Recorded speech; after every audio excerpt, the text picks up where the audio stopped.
Après des coupures d'électricité qui ont par ailleurs fait l'objet d'un communiqué présentant le programme prévisionnel des délestages, la Société d'énergie et d'eau du Gabon, SEG, n'a plus donné la moindre information à ses nombreux abonnés jusqu'à ce qu'elle plonge toute la ville pétrolière dans l'obscurité totale, cependant 48 heures. D'où cette sortie dans les rues des populations port-gentillaises au soir du 21 février 2024. C'est à travers une marche pacifique, notamment encadrée par les forces de défense et de sécurité, que les habitants de la cité de l'Or Noir ont tenu à exprimer leur ras-le-bol.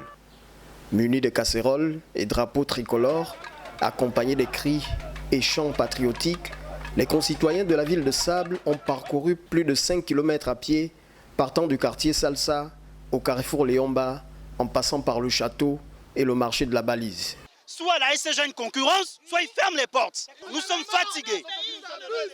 Des années 2000 à aujourd'hui, c'est la première fois qu'on vit ça. De lundi à vendredi, on a le courant coupé tous les jours.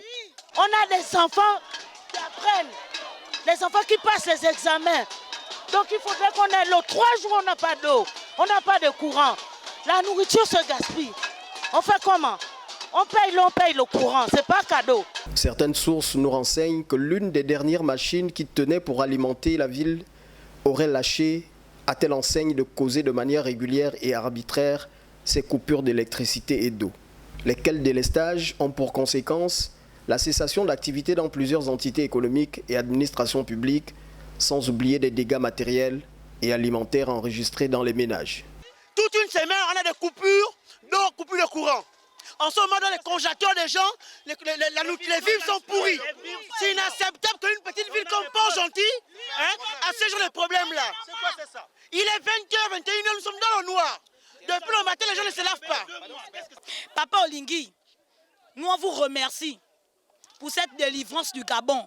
Mais papa, s'il vous plaît, les petits frigos que nous avions dans les maisons, les petits congélateurs que nous avions, les petites télévisions que nous avons, papa, si ça se gaspille. Afin d'éviter tout débordement des concitoyens, qui pour certains menaçaient même de casser ou de brûler la direction régionale littorale d'AMSEG, les forces de l'ordre ont fait montre de bravoure, tout en réussissant à apaiser les tensions des uns et des autres, jusqu'à l'arrivée du délégué spécial et du procureur de la République près le tribunal de première instance de Port-Gentil.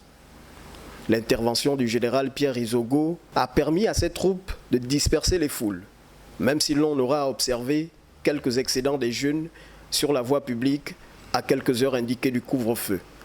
Le retour à la normale est survenu le lendemain de cette montée au créneau. Reste à savoir pour combien de temps cela va-t-il durer, si bien que nombreux se demandent qui prendra en charge les dégâts causés par ces délestages.